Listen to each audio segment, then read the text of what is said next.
రామేశ్వరం రామనాథ స్వామివారి ఆలయం మన ద్వాదశ జ్యోతిర్లింగ యాత్రలో మొదటి ఆలయం. రామేశ్వరంలో సింగిల్ పర్సన్కి రూమ్ ఇవ్వడం లేదు. సింగిల్గా రామేశ్వరం వచ్చేవారు ఈ విధంగా రూమ్ తీసుకోండి. ఈ టిప్ పాటించకపోతే మీరు పంబన్ రైలు వంతెనను చూడడం మిస్ అవుతారు. రామనాథ స్వామివారి దర్శనానికి ముందు అగ్నితీర్థంలో స్నానం ఎందుకు చేయాలి? 22 బావుల స్నానం ఏ విధంగా చేయాలి? స్ఫటికలింగ దర్శనం ఏ విధంగా చేసుకోవాలంటే మన తెలుగువారి ఫుడ్ ఇక్కడ లభిస్తుంది. ధనుష్కోటి మన దేశంలోని చివరి ప్రాంతం, ఒకప్పటి నగరం. ఇది విభీషణుడు శ్రీరాముని శరణు వేడిన ప్రదేశం. ఈ పాఠశాలలో కలాం గారు చదువుకున్నారు. ఇది వారి ఇల్లు. ఇది రామసేతు నిర్మాణంలో వినియోగించిన రాయి. ఇది రామతీర్థం. రామనాథ స్వామివారి ఆలయ చరిత్రతో ముడిపడి ఉంటుంది. ఈ తీర్థం సముద్రంలో ఉంటుంది. అయినా ఈ బావిలోని నీరు తీయగా ఉంటుంది. ఇది గంధమాదన పర్వతం. ఇక్కడ నుండే హనుమంతుడు లంకకు ఎగిరి వెళ్ళాడు. ఈ హనుమాన్ ఆలయం మన రామేశ్వరం యాత్రకు సాక్షిగా ఉంటుంది. సముద్రంలో బోటింగ్ చాలా బాగుంటుంది. ఇక్కడ నుండి రామనాథ స్వామివారి ఆలయం, రామసేతు చాలా బాగా కనిపిస్తాయి. నేను Nagendra, welcome to my channel Telugu solo traveller. ఈ వీడియోలో మనం ఇప్పుడు రామాయణ కాలం నాటి రామేశ్వరాన్ని దర్శిద్దాం రండి. రామేశ్వరంలో దర్శించాల్సిన ప్రదేశాలు చాలా ఉంటాయి. అందువల్ల ఈ వీడియో కాస్త లెంగ్తీగా ఉంటుంది. వీడియోను స్కిప్ చేయకుండా చూడండి. ఈ ఆలయం మన ద్వాదశ జ్యోతిర్లింగ యాత్రలో మొదటి ఆలయంగా పేర్కొనవచ్చు. రామేశ్వరం ఎలా చేరుకోవాలి, ఎక్కడ స్టే చేయాలి, మన తెలుగువారి ఫుడ్ ఎక్కడ లభిస్తుంది, 22 బావులలో స్నానం చేసి రామనాథ స్వామివారిని ఏ విధంగా దర్శించుకోవాలి, ఆలయ చరిత్ర ఏమిటి, రామేశ్వరం యాత్రలో మీరు పాటించాల్సిన టిప్స్ ఏమిటి అనే విశేషాలు తెలుసుకునే ముందు ఈ వీడియోకు ఒక లైక్ ఇవ్వండి. మీరు ఇదివరకే రామేశ్వరం దర్శించి ఉంటే మీ ఎక్స్పీరియన్స్ను కమెంట్ రూపంలో తెలియజేయండి. అలాగే ఈ వీడియోను హైప్ చేయడం మర్చిపోవద్దు.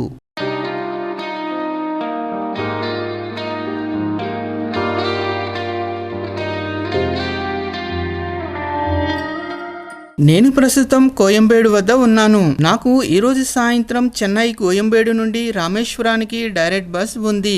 ఇదే ఇప్పుడు మనం చెన్నై నుండి రామేశ్వరం వరకు ప్రయాణించబోయే ఫ్లిక్స్ బస్. ఈ బస్ ప్రతిరోజు రాత్రి 9 గంటలకు చెన్నై కోయంబేడు నుండి బయలుదేరుతుంది. మరునాడు ఉదయం 8:45 రామేశ్వరం చేరుకుంటుంది. మీ ప్రాంతం నుండి లేదా చెన్నై నుండి రామేశ్వరం వరకు ప్రయాణించేటప్పుడు మీరు పాటించాల్సిన టిప్స్ ఏమిటంటే, మండపం స్టేషన్ వచ్చే సమయానికి తెల్లవారి వెలుగు వచ్చేలా మీ ట్రైన్ లేదా బస్ జర్నీని ప్లాన్ చేసుకోండి. ఇలా చేయడం వల్ల మండపం నుండి పంబన్ వరకు గల సముద్రంపై నిర్మించిన వంతెనను మనం చూడవచ్చు. ఇప్పుడు సమయం ఉదయం 8 గంటలు కావస్తోంది. మన బస్ మండపం చేరుకుంది. మండపం నుండి రామేశ్వరం 22 కిలోమీటర్ల దూరంలో ఉంటుంది. ఇక్కడ నుండి మన బస్ పంబన్ బ్రిడ్జ్కి చేరుకుంటుంది. ఇది మన దేశంలోని సముద్రంపై నిర్మించిన ఏకైక రైలు వంతెన. రామేశ్వరం యాత్రలో నీలి సముద్రంపై ట్రైన్ లేదా బస్ ప్రయాణం మీకు మంచి ఎక్స్పీరియన్స్ ఇస్తుంది. మండపం నుండి పంబన్ వరకు ఒక రోడ్డు వంతెన, 2 రైలు వంతెనలు ఉంటాయి. మీరు మండపం నుండి పంబన్ వెళ్ళేటప్పుడు రైలు లేదా బస్సులో ఎడమవైపున ఉంటే పంబన్ రైలు వంతెనలు చూడడానికి చాలా బాగా కనిపిస్తాయి. ఈ టిప్ మర్చిపోవద్దు. ఇక ఉదయం 8:50 మన బస్ రామేశ్వరం చేరుకుంది. ఇది మన బస్కు చివరి డ్రాపింగ్ పాయింట్. ఇక్కడ నుండి రామనాథ స్వామివారి ఆలయం వచ్చి దాదాపుగా 2 కిలోమీటర్ల దూరంలో ఉంటుంది. ఇక్కడ నుండి ఆలయానికి వెళ్ళడానికి షేరింగ్ ఆటోలు లభిస్తాయి.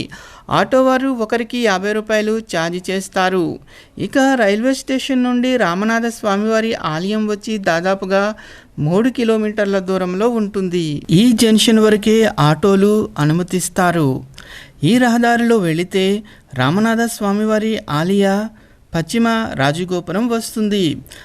మనం ఇప్పుడు పశ్చిమ రాజగోపురం వైపు వెళదాం రండి.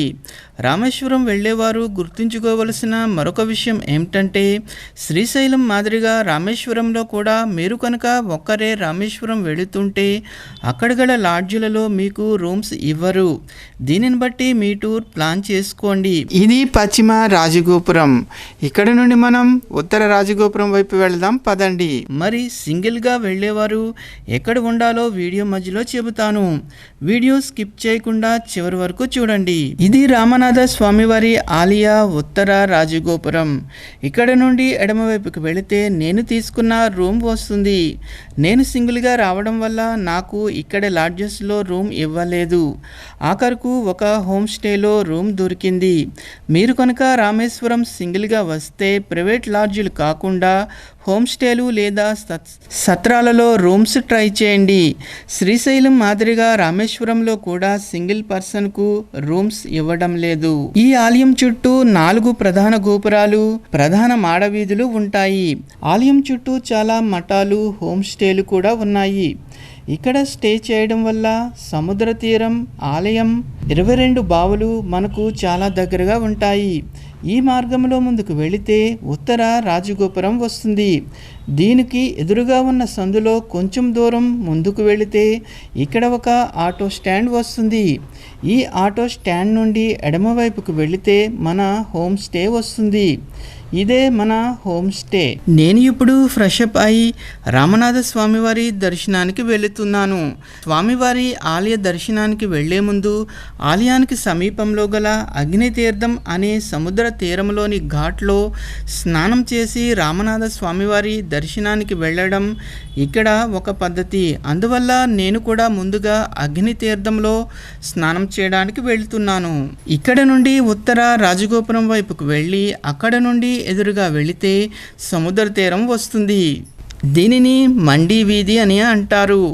ఇక్కడ కూడా చాలా హోటల్స్, రూమ్స్ ఉంటాయి.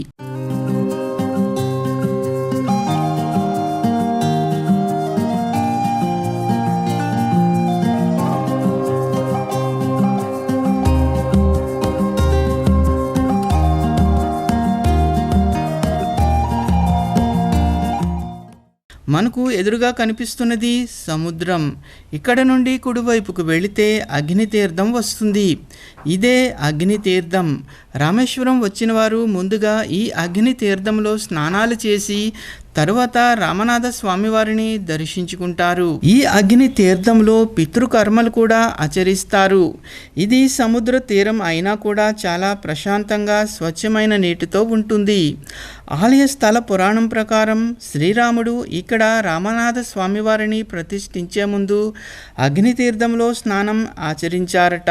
సముద్ర స్నానం పూర్తయిన తర్వాత తిరిగి మన రూమ్కి వెళదాం పదండి. ఈ అగ్నితీర్థానికి దగ్గరలో కూడా చాలా హోటల్స్ అందుబాటులో ఉంటాయి. అలాగే ఇక్కడ పెద్ద వాహనాల పార్కింగ్ కూడా ఉంది. ఇక ఈ మార్గంలో వెళితే తూర్పు రాజగోపురం వస్తుంది. ఈ వీధి పేరు సన్నిధి వీధి. మనకు ఎదురుగా కనిపిస్తున్నది తూర్పు రాజగోపురం. ఇది వచ్చి కంచిపీఠం. ఇక్కడ ఇలా డబ్బాలు అమ్ముతూ ఉంటారు. వీటితో సముద్ర జలం మనం మన ఇంటికి తీసుకువెళ్ళవచ్చు. ఇది బ్రాహ్మణ కరువేణ సత్రం. ఇది సముద్రంలో లభించే గుల్లలతో తయారు చేసిన అలంకరణ వస్తువుల దుకాణం. బ్రేక్ఫాస్ట్ చేయాలి అనుకునేవారు ఈ అభిరామి ప్యూర్ వెజ్ హోటల్లో బ్రేక్ఫాస్ట్ చేయవచ్చు. ఈ బిల్డింగ్లో మీ వస్తువులను భద్రపరచుకోవడానికి లాకర్స్ అందుబాటులో ఉంటాయి. ఇది వచ్చి కాశీ మఠం. మనకు ఎదురుగా కనిపిస్తున్నది తూర్పు రాజగోపురం. స్వామివారి దర్శనానికి వెళ్ళేవారు ఈ రాజగోపురం ద్వారా ఆలయంలోనికి వెళతారు. ఈ ఆలయ సాంప్రదాయం ప్రకారం రామేశ్వరం వచ్చిన వారు ముందుగా అగ్నితీర్థంలో, తర్వాత 22 బావుల నీటిలో స్నానం చేసిన తర్వాత మాత్రమే రామనాథ స్వామివారి దర్శనానికి వెళతారు. పదండి 22 బావుల స్నానానికి వెళదాం. ఇక్కడ నుండి కుడివైపుకు వెళ్ళి ఎడమవైపు వెళితే మన రూమ్కి దగ్గరలో గల ఉత్తర రాజగోపురం వైపు వెళతాము. ఈ రాజగోపురం నుండి లోపలికి వెళితే 22 బావుల నీటితో స్నానం చేయవచ్చు. దీనికి టికెట్ ప్రైస్ 25 రూపాయలు.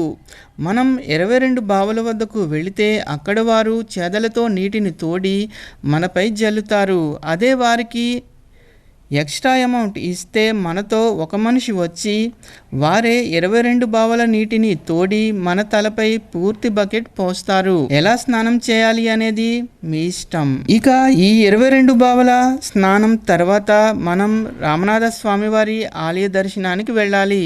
అయితే తడి బట్టలతో ఆలయంలోనికి వెళ్ళకూడదు. అందువల్ల మీతో ఒక జత బట్టలు తెచ్చుకుంటే 22 బావల స్నానం అనంతరం డ్రెస్ చేంజ్ చేసుకొని స్వామివారి దర్శనానికి వెళ్ళవచ్చు. అలాగే ఆలయ సమీపంలో లాకర్స్, డ్రెస్ చేంజింగ్ రూమ్స్ కూడా అందుబాటులో ఉంటాయి. ఇప్పుడు ఇక్కడ నుండి మనం డైరెక్ట్గా ఆలయ గోపురం బయటకు వెళ్లకుండా రామనాథ స్వామివారి దర్శనానికి వెళ్ళవచ్చు. ఆలయం లోపల మొబైల్ కెమెరా, లగేజ్ అనుమతించరు. నా దర్శనం చాలా బాగా జరిగింది. జయ హో శంకరా, ఆదిదేవ శంకరా. రామనాథ స్వామివారి దర్శనం తర్వాత మనం దక్షిణ రాజగోపురం వైపు నుండి బయటకు వస్తాము.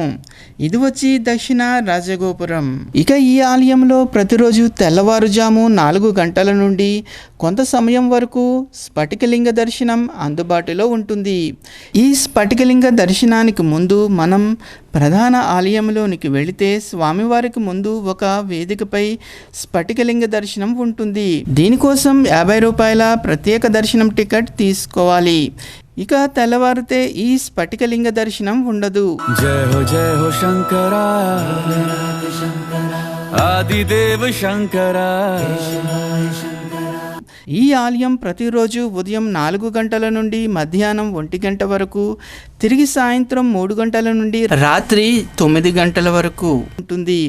అలాగే అన్న ప్రసాద వితరణ కూడా ఉంటుంది. ఆలయం లోపల 22 బావల స్నానం చేసే ప్రదేశానికి వెనుక అన్నప్రసాద భవనం ఉంటుంది.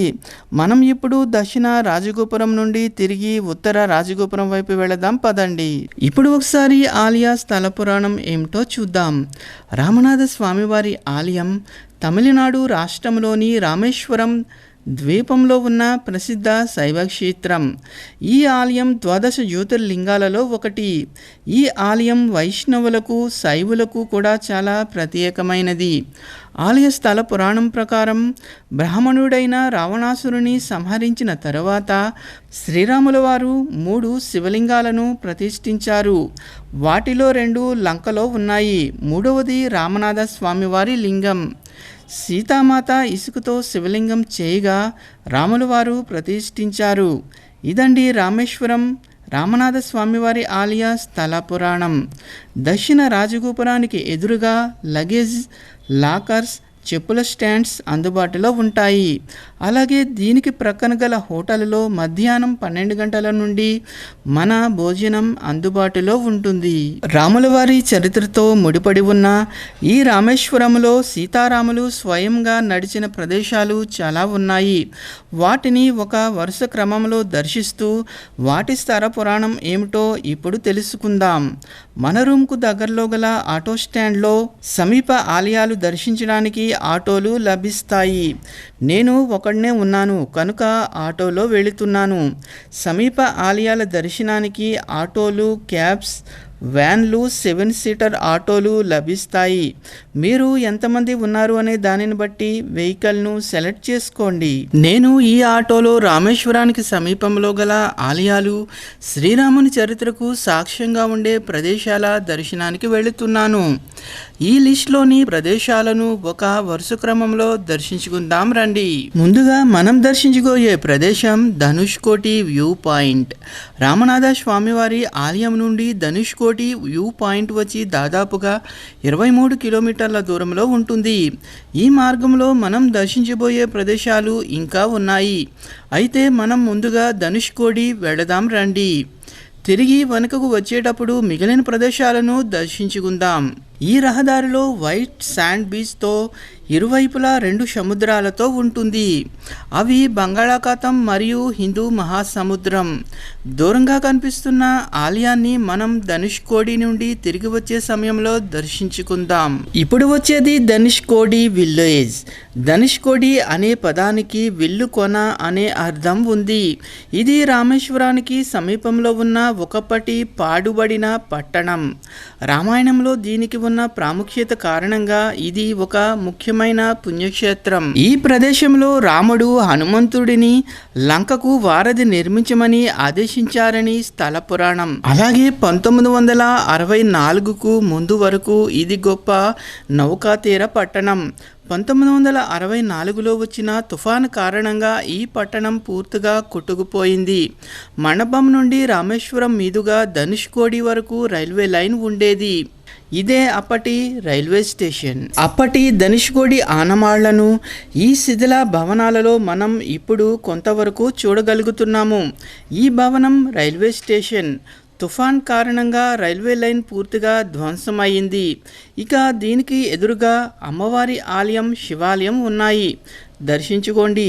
ఈ ప్రాంతం పూర్వం వివిధ వర్తక దుకాణాలు, విద్యా సంస్థలు, వైద్య కళాశాలలు, ఆలయాలు, పోస్టాఫీసులు, నౌకా తీరంతో వైభవంగా ఉండేది. ప్రస్తుతం వాటి శిథిలాలు మిగిలాయి. ఇది అప్పటి చర్చ్. ఇక్కడ ఏమేమి శిథిలాలుగా ఉన్నాయో వాటిని ఇలా బోర్డు రూపంలో ఏర్పాటు చేశారు. మీకు వీలుంటే అవి కూడా చూడండి. ఇక ఈ చర్చ్ వెనుక మార్గంలో వెళితే సముద్ర తీరం వస్తుంది. ఈ సముద్రంలోని నీరు నీలి రంగులో చాలా క్లియర్గా ఉంటుంది. ఇక్కడ సముద్రంలో లభించే వివిధ గొల్లలను, శంఖాలను ఈ విధంగా అలంకరణ వస్తువులుగా తయారు చేసి అమ్ముతున్నారు. ఇప్పుడు ఒకసారి రామాయణానికి ధనుష్కోడికి ఉన్న సంబంధం ఏమిటో చూద్దాం. రామసేతు నిర్మాణ సమయంలో మొదట సముద్రుడు సహకరించలేదట. అప్పుడు రాముల వారు ఈ ప్రదేశం నుండి బాణం సంధించగా రామసేతు నిర్మించేందుకు వీలుగా సముద్రుడు సహకరించారట.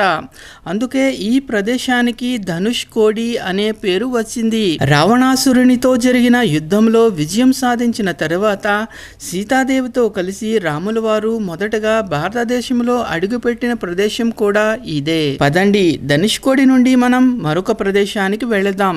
సముద్రపు ఇసుకలో ఈ రహదారి కప్పబడిపోతోంది. ఇది వచ్చి బంగాళాఖాతం, ఇక ఇది వచ్చి హిందూ మహాసముద్రం. ఇప్పుడు వచ్చేది ధనుష్కోడి వ్యూ పాయింట్. ఇక్కడ మన వాహనాలను పార్క్ చేసుకుని కొంత దూరం నడిచి వెళితే వ్యూ పాయింట్ వస్తుంది. ఇక్కడ నుండి రామసేతు మొదలవుతుంది. ఇది మన దేశ రాజముద్ర.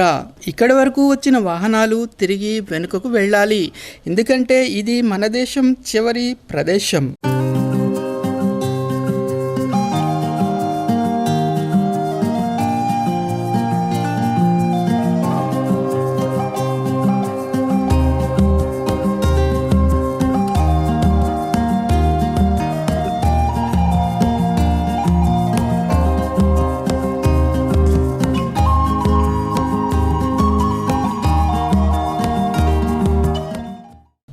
ఇప్పుడు ఇక్కడ నుండి మన మరొక ప్రదేశానికి వెళదాం రండి. ధనుష్కోడి లైట్ హౌస్ తర్వాత హిందూ మహాసముద్రంలో ఒక వ్యూ పాయింట్ ఉంటుంది. పదండి, వ్యూ పాయింట్కి వెళదాం.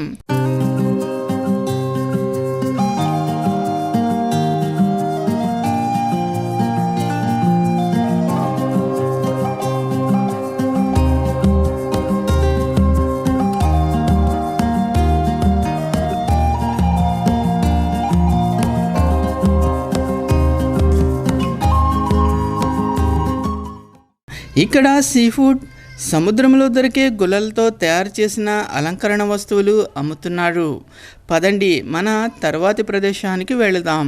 ఇక్కడ నుండి కాస్త ముందుకు వెళ్ళి కుడివైపుకు వెళితే కోదండ రామస్వామివారి ఆలయం వస్తుంది. పదండి వెళదాం. ఈ ఆలయం రామేశ్వరం నుండి 13 కిలోమీటర్ల దూరంలో ఉంటుంది.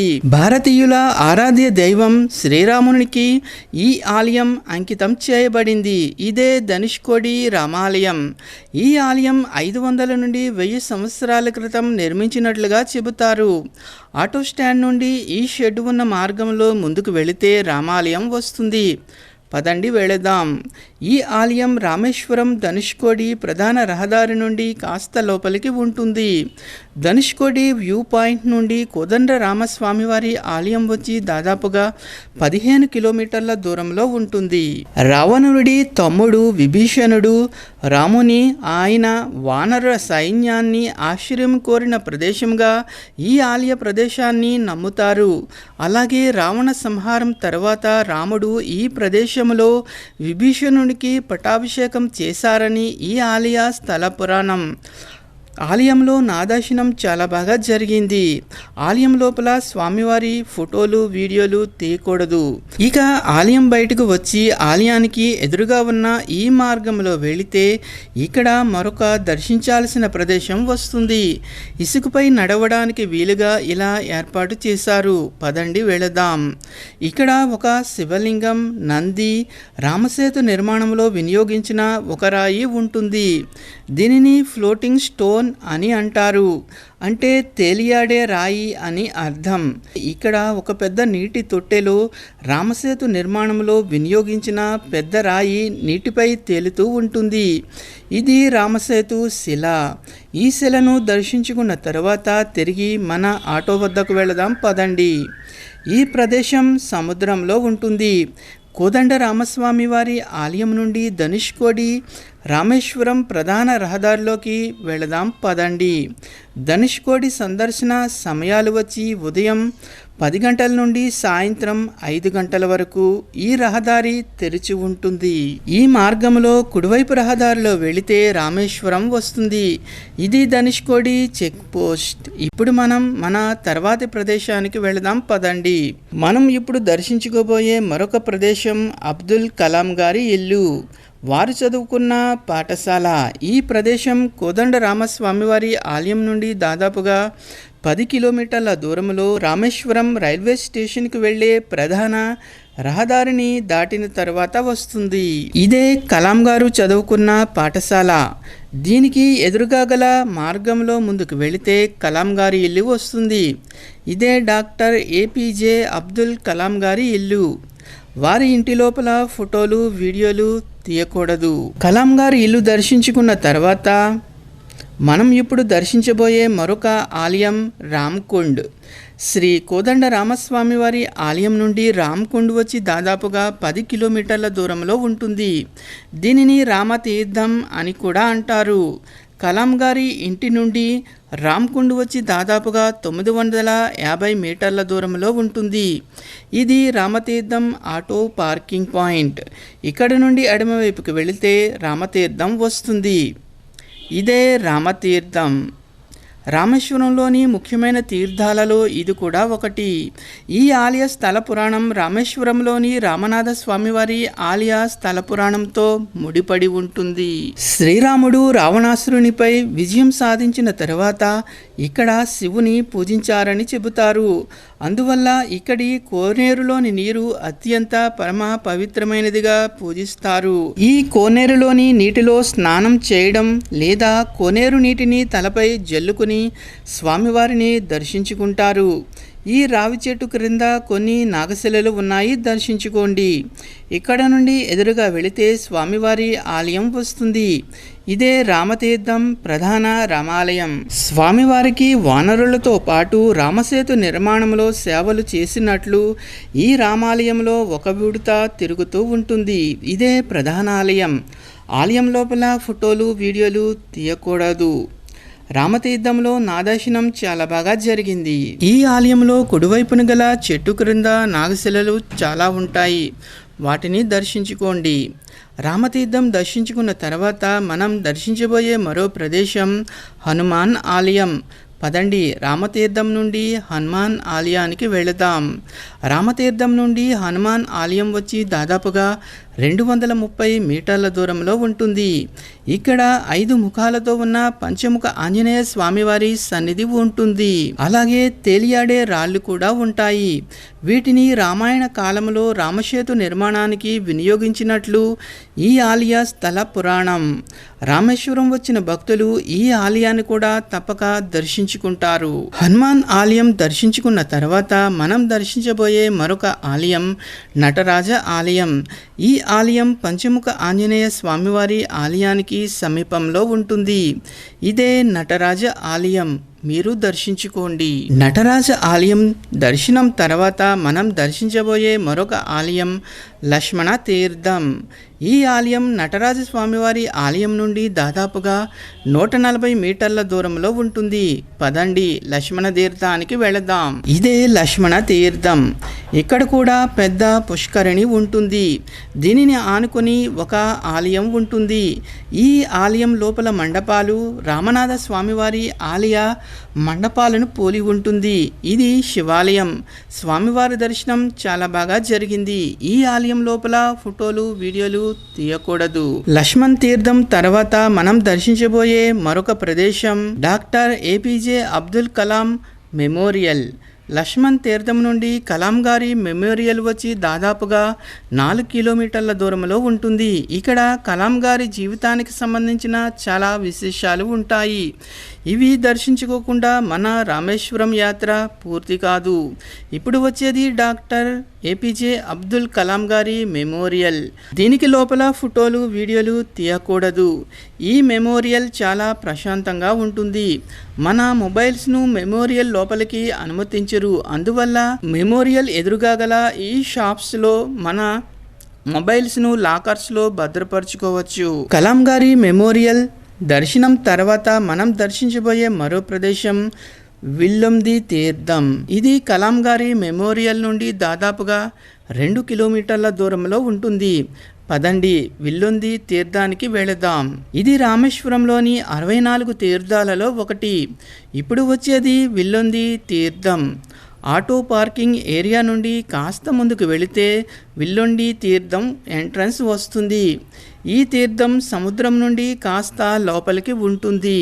సీతాదేవిని రక్షించి లంక నుండి రామేశ్వరానికి తీసుకువచ్చిన తర్వాత రాముడు అక్కడే శివలింగాన్ని ప్రతిష్ఠించి పూజించారు. ఆ సమయంలో సీతాదేవికి దాహం వేస్తోందని చెప్పినప్పుడు రాముడు సముద్రంలోనికి ఒక బాణం వేశారు. అక్కడ నుండి స్వచ్ఛమైన నీటిని ఇచ్చే నీటి బుడగ ఉద్భవించింది. ఆ శివలింగాన్ని త్రయంబకేశ్వర్ అని పిలుస్తారు. సముద్రం మధ్యలో ఉన్న ఈ తీర్థంలోని నీరు ఉప్పగా ఉండదు, తీయగా ఉంటుంది. విల్లుంది అంటే బాణంతో కుచ్చబడిన ప్రదేశం అని అర్థం. ఇక్కడ కొన్ని ఆలయాలు ఉంటాయి, దర్శించుకోండి. అలాగే ఈ ప్రదేశంలో కొన్ని బీచ్ రిసార్ట్స్ కూడా ఉన్నాయి. విల్లుంది తీర్థం తర్వాత మనం దర్శించబోయే మరొక ప్రదేశం పంబన్ వంతెన. విల్లుంది తీర్థం నుండి పంబన్ బ్రిడ్జ్ వచ్చి దాదాపుగా 6 కిలోమీటర్ల దూరంలో ఉంటుంది. పదండి వెళదాం. ఇది వచ్చి పంబన్ బ్రిడ్జ్ స్టార్టింగ్ పాయింట్. ఇక్కడ సముద్రంలో చాలా చిన్న చిన్న పడవలు ఆగి ఉంటాయి. ఇవి చూడడానికి చాలా బాగుంటాయి. ఇది సముద్రంపై నిర్మించిన రహదారి వంతెన. దీనికి ప్రక్కన 2 రైలు వంతెనలు ఉంటాయి. ఈ బ్రిడ్జిపై కొంత దూరం ముందుకు వెళితే రైలు వంతెనపై నిర్మించిన వాడలు ప్రయాణించే వంతెనలు వస్తాయి. ఇక్కడ నుండి సముద్రం, రైలు వంతెనలు చూడడానికి చాలా బాగుంటాయి. పంబన్ బ్రిడ్జ్ చూసిన తర్వాత మనం దర్శించబోయే మరొక ప్రదేశం రామపాదాల ఆలయం. ఈ ఆలయం పంబన్ బ్రిడ్జ్ నుండి దాదాపు 16 కిలోమీటర్ల దూరంలో ఉంటుంది. ఇది రామపాదాల ఆలయ పార్కింగ్ ఏరియా. ఇక్కడ నుండి ఎదురుగా వెళ్ళి మెట్లు ఎక్కితే కొండపై ప్రధాన ఆలయం వస్తుంది. పదండి వెళదాం. కొండపై ఈ ఆలయం 2 అంతస్తులలో ఉంటుంది. ఇక్కడ నుండి రామేశ్వరం రామనాథ స్వామివారి ఆలయం చాలా బాగా కనిపిస్తుంది. ఆలయంలో ఫోటోలు వీడియోలు తీయకూడదు. ఈ కొండను గంధమాదన పర్వతం అని కూడా అంటారు. రామపాదాల ఆలయంలో నా దర్శనం చాలా బాగా జరిగింది. రామేశ్వరంలోని ఆలయాలలో ఇది కూడా ముఖ్యమైన ఆలయం. ఇక్కడ నుండి ఆంజనేయ స్వామివారు సీతా అన్వేషణ కోసం లంకకు ఎగిరి వెళ్ళిన ప్రదేశంగా చెబుతారు. ఇక్కడ ఒక టీ బ్రేక్ తర్వాత మన తర్వాతి ప్రదేశానికి వెళదాం రండి. ఇక గంధమాదన పర్వతం దిగి కొంత దూరం ముందుకు వెళితే మరొక ఆంజనేయ స్వామివారి ఆలయం వస్తుంది. పదండి దర్శించుకుందాం. ఈ ఆంజనేయ స్వామివారిని సాక్షి హనుమాన్గా పిలుస్తారు. గంధమాదన పర్వతం నుండి సాక్షి హనుమాన్ ఆలయం వచ్చి దాదాపుగా 300 మీటర్ల దూరంలో ఉంటుంది. ఇదే సాక్షి హనుమాన్ ఆలయం. మీరు దర్శించుకోండి. సాక్షి హనుమాన్ ఆలయం దర్శనం తర్వాత తిరిగి రామేశ్వరం రామనాథ స్వామివారి ఆలయం చేరుకోవడంతో ఆటోలో రామేశ్వరంలోని మన ఆలయాల దర్శనం పూర్తయింది. ఇప్పుడు తిరిగి రామనాథ స్వామివారి ఆలయానికి ప్రక్కన గల ఆటో స్టాండ్ వద్దకు చేరుకున్నాను. ఇక్కడ నుండి ఆలయ ఉత్తర రాజగోపురం వైపు వెళుతున్నాను. ఈ గోపురానికి ఎదురుగా గల హోటల్లో భోజనం చేసి బోటింగ్కి వెళుతాను. ఇక్కడ మధ్యాహ్నం 12 గంటల నుండి మన తెలుగు భోజనం లభిస్తుంది. భోజనం అనంతరం అగ్నితీర్థం వైపు వెళదాం రండి. అగ్నితీర్థం దాటిన తర్వాత మన బోటింగ్ పాయింట్ వస్తుంది. ఇదే మన బోటింగ్ పాయింట్. దీనికి ఒకరికి టికెట్ ప్రైస్ వచ్చి 100 రూపాయలు. ఈ చెక్క వంతెనపై కాస్త దూరం నడిచి వెళితే మన బోట్ వస్తుంది.